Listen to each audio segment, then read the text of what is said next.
So I haven't blogged in what seems like an eternity, and there's no good excuse for it really, other than I just haven't sat down and made myself do it, and I'm sorry for that. I have a lot of stuff that I've been working on that I want to share with everyone, and I'm really going to try to buckle down and get some stuff out there because I think this blog is important. But today I just want to talk to you guys a little bit about something that may seem elementary to anyone who's been a believer for any time, and that's the gospel. And if you're like me, you may tend to skip over the gospel message when you come to it in the Bible because you've heard it 1,000 times, and you know the Christmas story, you know the Easter story, and you may think to yourself, oh, I know all this, I don't really need to think about it. But the Lord has really been telling me, Chelsea-Joan, you need to just put the brakes on and sit there and think about what this really means. So I just want to share with you guys the gospel according to Chelsea-Joan. And it all starts in the Garden of Eden with Adam and Eve. And so the Garden of Eden is a real place. It was on earth. We know that it was somewhere in Mesopotamia because in Genesis it talks about these 4 rivers that converge, and it mentions the Tigris and Euphrates, which is Mesopotamia, which means between the rivers. So we know it was somewhere over there. It was a real place that God actually fashioned just for Adam and Eve, and He put them in this garden and asked them to tend over everything. And it was just really a gift. And they were in perfect communion with God. They walked with Him. They talked with Him. Had this wonderful relationship. They were completely free to do whatever they wanted as they pleased. They were innocent. Everything that they knew was good. When God created the heavens and the earth, and it was good. He created the birds in the air and the fish in the sea, and it was good. And everything that God created, it was good. So Adam and Eve only know good. It's not until they sin that they know evil. So they're living this perfect life that we all could potentially be living. But then, you know the story, they are deceived by the serpent. They disobey God. The one restriction that God had given them in the garden was do not eat of the fruit of the tree of knowledge of good or evil. And they listen to a serpent and they eat of this fruit.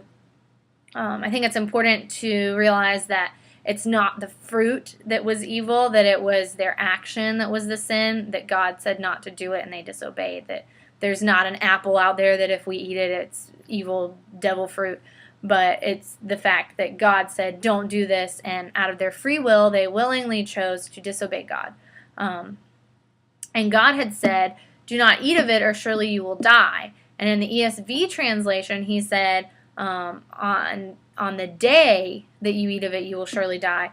But we see from the story that they don't actually die, because they go on to live several hundreds of years before they actually pass away. So what exactly did God mean by this death at the fall of man? And I think that God is talking about 2 different kinds of death. We have the physical death. The wages of sin is death. We read about that in Romans 6:23. That eventually, one day, they will die. That's also a curse that's in Genesis chapter 3. It talks about the curse of man, that one day they will die. But something happened immediately on that day that they chose to sin, and their eyes were open, and they got this knowledge of good from evil, and they were separated. They died spiritually from God through their separation, their willing act of rebellion. So what does that mean for us?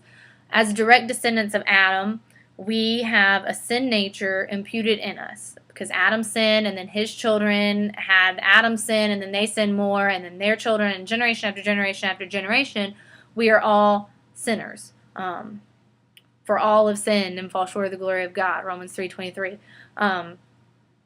Every one of us is a sinner, and that means that we all deserve death. Not only are we born into our sin and born spiritually dead, but we continue in our life to continue sinning. So we all are sinners, and we all deserve death, and we are all already spiritually dead. So this really cool picture that Pastor Rod had painted for me about this subject was that when we're dead, you can poke a dead person, you can tickle a dead person, slap them in the face, scream at them. A dead person's dead. They're not going to respond, and that makes a lot of sense when you think about us, that we're dead, so we're not going to respond. We can't even really understand what a relationship with God is because we're dead to it. So then, to find a solution to this problem of us being spiritually dead, God wraps himself in flesh, comes to the earth, is born in a manger. He could have proclaimed himself as a king and been rich and lived in luxury, but he humbled himself, limited his power, became a lowly shepherd and a carpenter, and willingly yielded up his spirit after living a perfect life, a sinless life, as a human being. And I think the important thing is that we realize that what actually happened on that cross. Because I think a lot of us are like, yeah, he came, died for my sins, the end. But what exactly does that mean? That while he was on that cross, he talks about how, my God, why have you forsaken me? And God literally turned away from him. And he got this burden on him, this spiritual death that we deserve. And I think if you look at that in the sense that he has this A+ life over here, this perfect life that he has lived, and we're over here with this big F on our life that we're failing and we deserve death. And he says, here, God, I live this perfect life. Give them my A, and I'll take their F. And you can punish me instead. And that's literally what happened. And I just think that it's in itself is bizarre and really hard to understand why he would even do that. So the good news is that by him doing that, we are able to take that A+. And literally what happens when we become a believer or when we're saved is God plucks us out from over here under Adam's sin nature, out of Adam's curse, and he puts us over here under Christ's perfection, so that when God looks at us, he only sees all the good that Christ had done. And when you think about it, the fact that we've been spiritually dead, that he can poke us, slap us, scream at us, and we're not going to get it until God pulls us out from underneath Adam and breathes a new life into us, and we're a new creation, and we're alive, and that's where we get this idea of being born again, because we've been spiritually dead, and now we're born into new life with Christ. It's amazing. It's a wonderful thing, and I think Ephesians 2:8-9 says it really clearly. It says, "For by grace you have been saved through faith, and this is not your own doing, it is the gift of God, not a result of works, so that no one can boast." I think that a lot of times we think that we did it, that I remember I thought that I had a part in this, that I willingly chose to follow Christ because I had been enlightened and it was all my doing, but really, God had a plan from the beginning, and he pulled me out and breathed this new life into me, and all I have to do is willingly accept this gift. You know, the wages of sin is death. That's what I deserve. But the gift of God is eternal life. And because I get this new life, I am united with Christ in his death and his burial and his resurrection, that one day I will have eternal life with God. And we like to sit here and think, well, it's not fair, and I can't serve a God that would send someone to hell.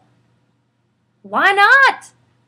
We all deserve hell. We all deserve death. We're all sinners. We all deserve that. We're not serving a God that would send someone to hell. We're serving a God who willingly sacrificed himself to give us a way out. That's the real meaning. So I really just want to encourage you, if you are someone who has never really understood the gospel, you don't know this relationship with Christ, I just want to encourage you to tell someone. Contact someone that you know that loves the Lord. Send me an email with your phone number and I will call you, and I would love to pray with you, because this is something that I want everyone to experience. I can't even describe how wonderful this new life that I'm living is, and I just want everyone to have a part of it. And it's all because of this gospel message.